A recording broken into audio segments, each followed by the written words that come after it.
Actually, you studied 6 chemical properties of aldehydes and ketones.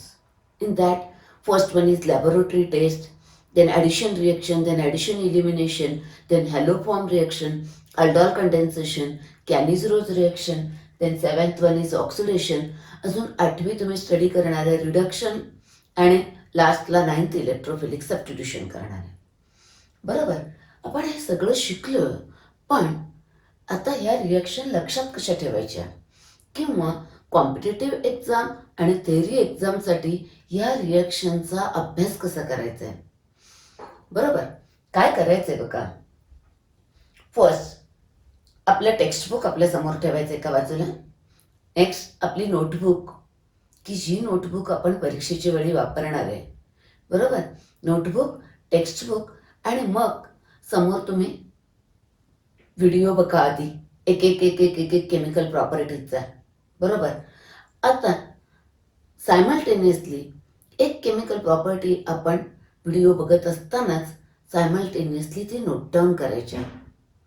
बरोबर. त्यातले points एकदा सगळ्या रिॲक्शन तुमच्या हाताखालून गेल्या पाहिजेत, लिहिल्या गेल्या पाहिजेत, एकदाच नाही बऱ्याच वेळा. बरोबर.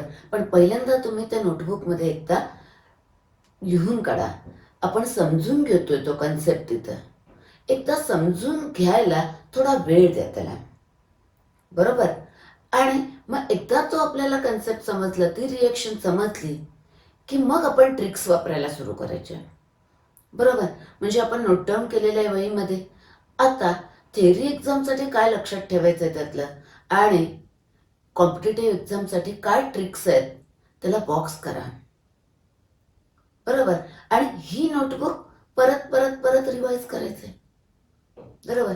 ऑर्गॅनिक केमिस्ट्रीमध्ये थोडंसं काय होतंय, थोडंसं लक्षात ठेवायला लागतं, थोडंसं पाठच करावं लागतं आणि रिॲक्शन्स पाठ करायच्या नाहीत, त्या लॉजिकली लिहायच्या.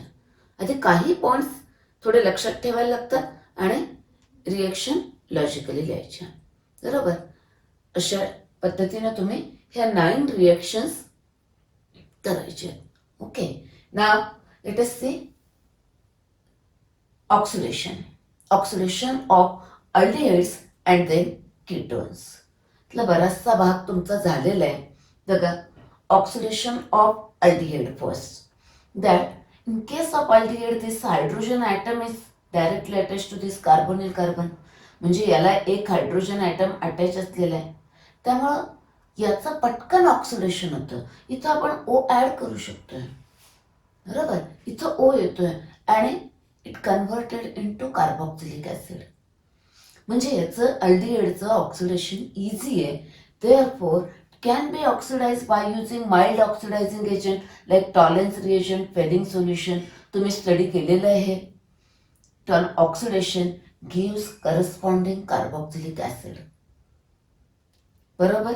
नेक्स्ट दुसरं आता you studied this haloform reaction. Formation of iodoform केलेलं आहे.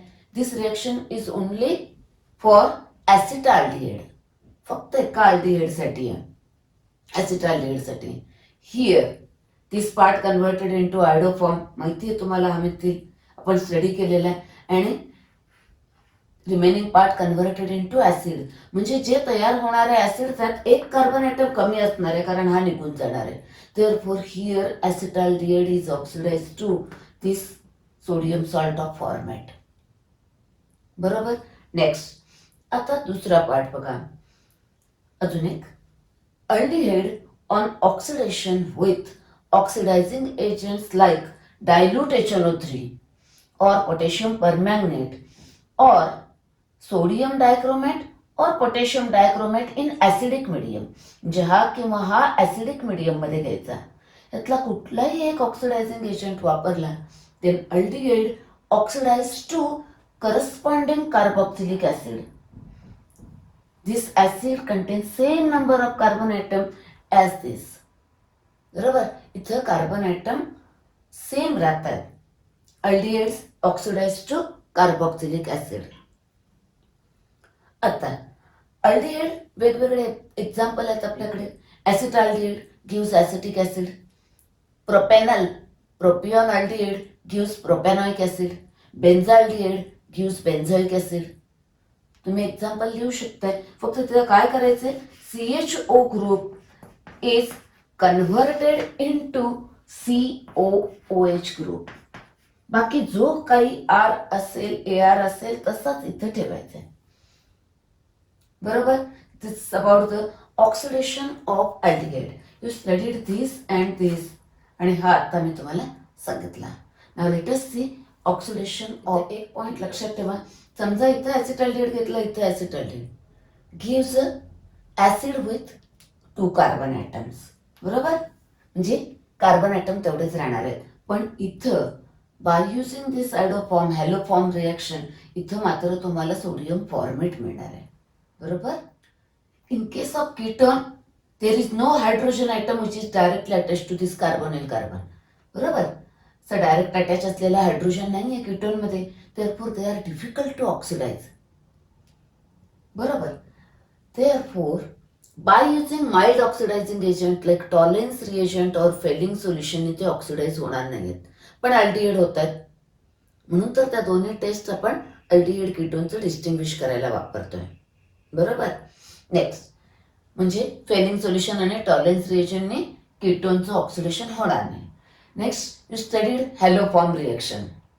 Okay, oxidation by using sodium hypohalite. बरोबर. त्याच्यामध्ये this reaction is only possible for methyl ketone. Methyl कीटोनचं ऑक्सिडेशन होणार आहे, याचं इकडे हॅलोफॉर्म होईल आणि हा ऍसिड मिळेल. Acid containing 1 carbon atom less मिळेल. बरोबर. This test is only given by methyl ketone. Therefore, this test is used to distinguish between methyl ketone and non-methyl ketone. बरोबर. Okay. Next, you studied this reaction. Now, next one, oxidation of ketone is difficult under vigorous condition. म्हणजे by using strong oxidizing agent, powerful oxidizing agent, okay, ketone can be oxidized. बरोबर. कीटोनचं oxidation होईल by using this strong oxidising agent. Here carbon carbon bond breaks during this oxidation and it gives a mixture of carboxylic acid. Now that carboxylic acids contain less carbon atom than the original this ketone. Okay, it's about the oxidation of ketones. Now let us see some examples. First, consider one general ketone like this one. Now here R and R dash are different. Okay, then what happens here? Now either this bond breaks or this bond breaks. Okay, now suppose this bond breaks during the oxidation. Then what are the oxidation products? See here, R dash COOH. This is converted into COOH. That is R dash COOH. Okay. Plus this RCH2COOH. RCH2COOH. Am I right? Next. Now suppose this bond breaks. Then RCOOH and R dash CH2COOH. काही पाठ करायचं नाही, फक्त हा bond break झाला तर इकडच्या जेवढे कार्बन असतात तेवढ्या कार्बनचा ऍसिड तयार करायचा. इकडचा बॉन्ड ब्रेक झाला म्हणजे इकडचा बॉन्ड ब्रेक झाला तर याचा ऍसिड तयार करायचा, याचा ऍसिड तयार करायचा. हा बॉन्ड ब्रेक झाला तर याचा ऍसिड तयार करा, याचा ऍसिड तयार करा. बरोबर. Next. Now consider one example. Here acetone simple ketone आहे, सिमेट्रिकल कीटोन आहे. बरोबर. आता इकडचा बॉन्ड ब्रेक करा किंवा इकडचा बॉन्ड ब्रेक करा, आपण कन्सिडर करूया हा बॉन्ड ब्रेक झाला तर ऍसिड कुठलं मिळेल? हे acid that is 2 carbon atoms, that is ethanoic acid is form, acetic acid is form. बरोबर. आणि ह्या एका कार्बनचा काय होईल? Formic acid. Formic acid under this oxidizing agent म्हणजे या कंडिशनला तर फॉर्मिक ऍसिडचं पूर्ण ऑक्सिडेशन होईल, CO2 आणि वॉटर तयार होते. बरोबर. आणि सेम आहे ना, इकडचा बॉन्ड ब्रेक झाला तर काय होईल, ह्याचा ऍसिटिक ऍसिड होईल आणि हे CO2 म्हणून निघून जाईल. Therefore product is acetic acid. आता आपण एक unsymmetrical ketone, that is the mix ketone आहे. बरोबर, इथिल मिथिल कीटोन. आता आपण बघूया हा बॉन्ड ब्रेक झाला तर काय होईल. बरोबर, हा बॉन्ड ब्रेक झाला तर बघा इकडे किती कार्बन आहे, दोन कार्बन ॲटमचा ऍसिड ऍसिटिक ऍसिड. बरोबर, आणि इकडचं काय मिळेल, 2 कार्बन ॲटम म्हणजे ऍसिटिक ऍसिडच मिळेल. बरोबर, हा बॉन्ड ब्रेक झाला तर हा प्रोडक्ट मिळेल. बरोबर, नाव कन्सिडर दिस बॉन्ड ब्रेक करूया आपण. हा ब्रेक झाला तर काय होईल बघा, आता इकडचा ऍसिड काय, प्रोपियोनिक ऍसिड, 3 कार्बन ॲटमचा, दॅट इज प्रोपॅनॉइक ऍसिड. बरोबर, आणि इकडचा काय होईल, फॉर्मिक ऍसिड. फॉर्मिक ऍसिड ह्या by using this oxidizing agent it further oxidise to CO2 and water केला. म्हणजे प्रोडक्ट्स काय मिळतील तुम्हाला, acetic acid and propionic acid म्हणजे propanoic acid.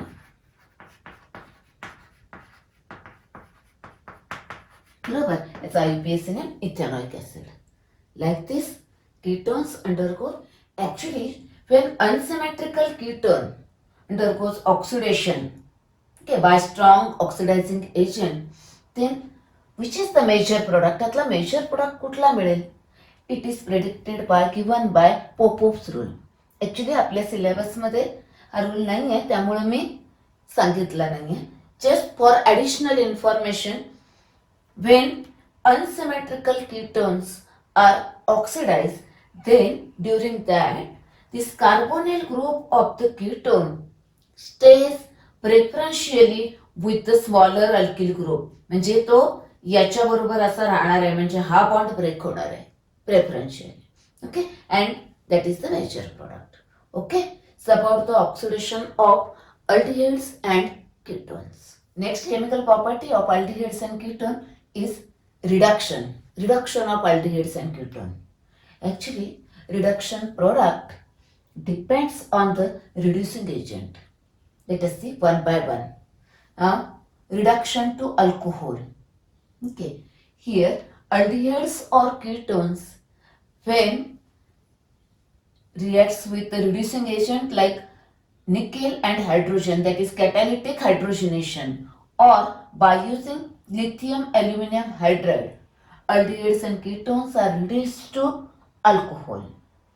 Okay, you know that aldehyde on reduction gives primary alcohol, while ketone on reduction gives secondary alcohol.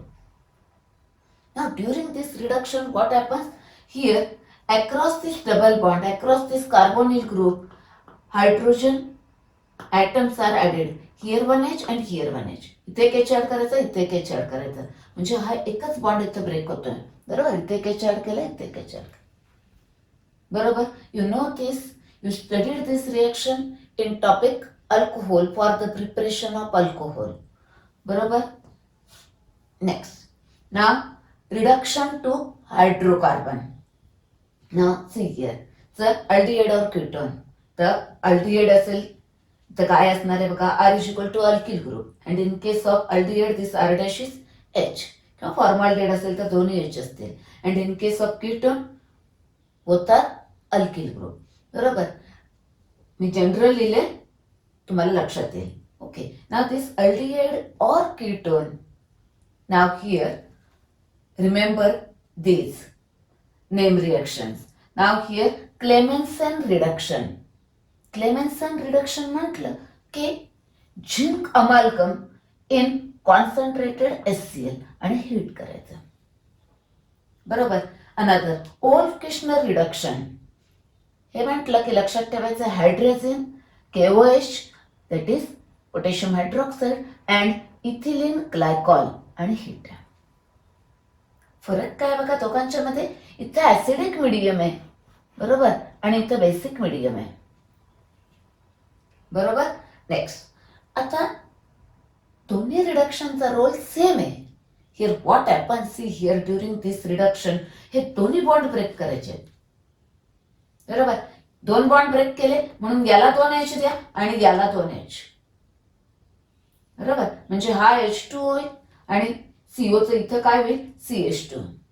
That is here this carbonyl group is converted into methylene group.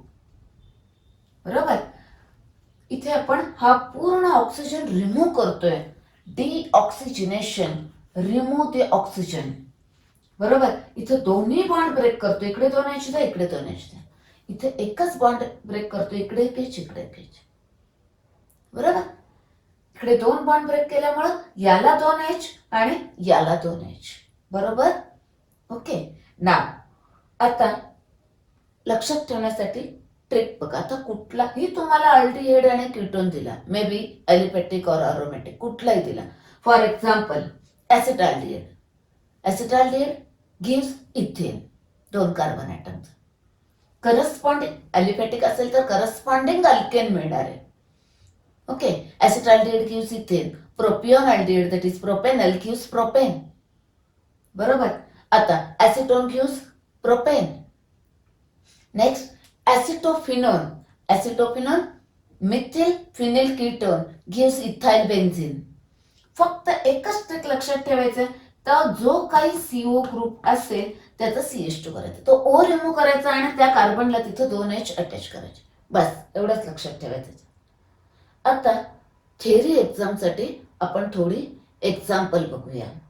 कशा राहायचे त्या reaction. बरोबर, step wise ते बघूया आपण. आता याची example तुम्ही स्टडी केलेले अल्कोहोल टॉपिकमध्ये. फक्त आता फर्स्ट बघूया क्लेमेन्सन्स रिडक्शनचे आणि Wolff Kishner reduction. Clemmensen reduction. Okay, the reducing agent is zinc amalgam and concentrated HCl आणि हीट करायचं आहे. बरोबर, now here carbonyl group is converted into methylene group. बरोबर, this O is replaced by 2H. आता याला 2H आणि याला 2H.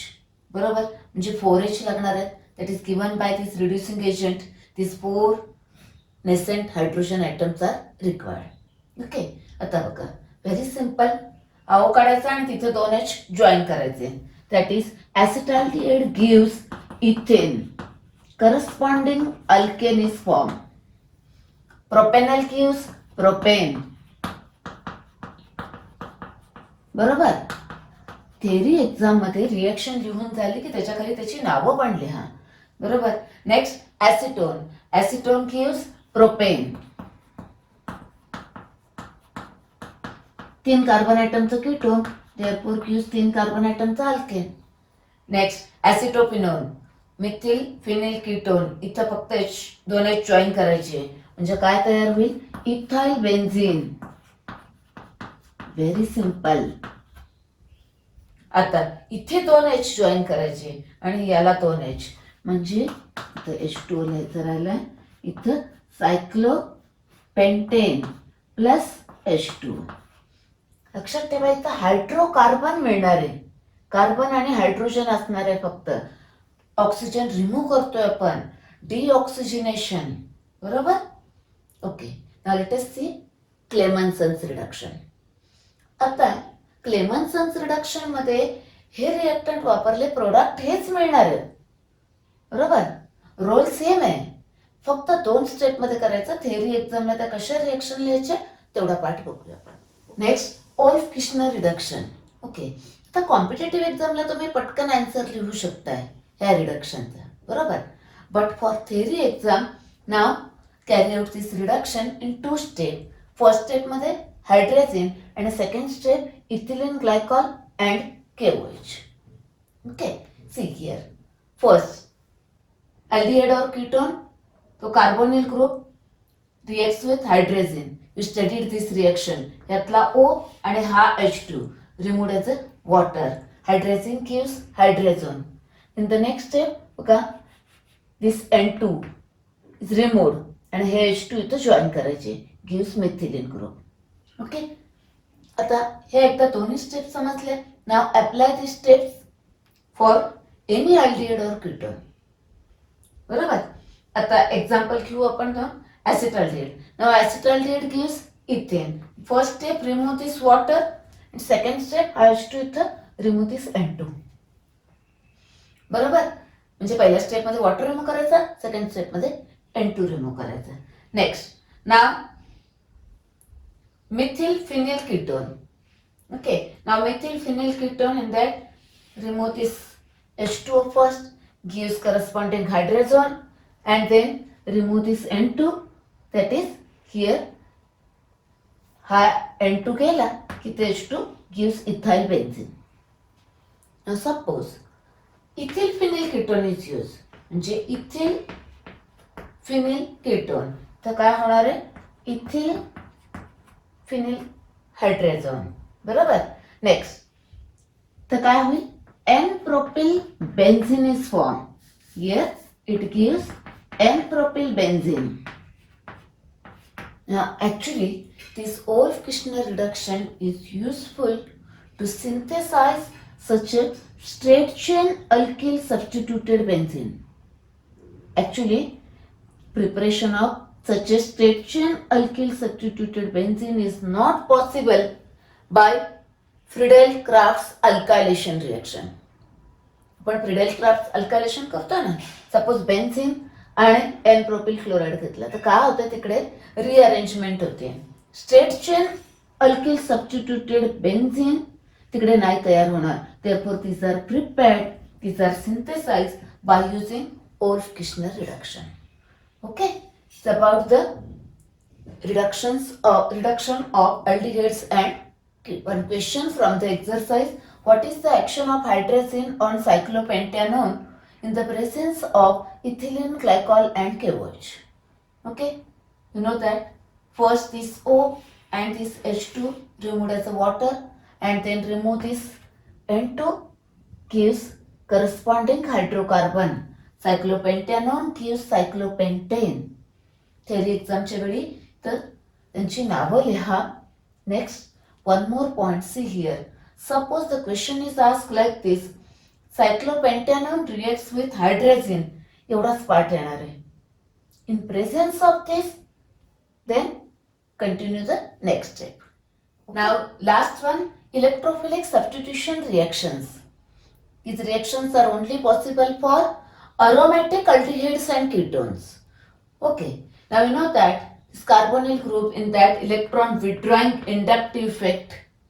Okay, it has also electron withdrawing resonance effect. Okay, you know the resonance structures. Okay, now due to this electron withdrawing effect, it deactivates the benzene ring.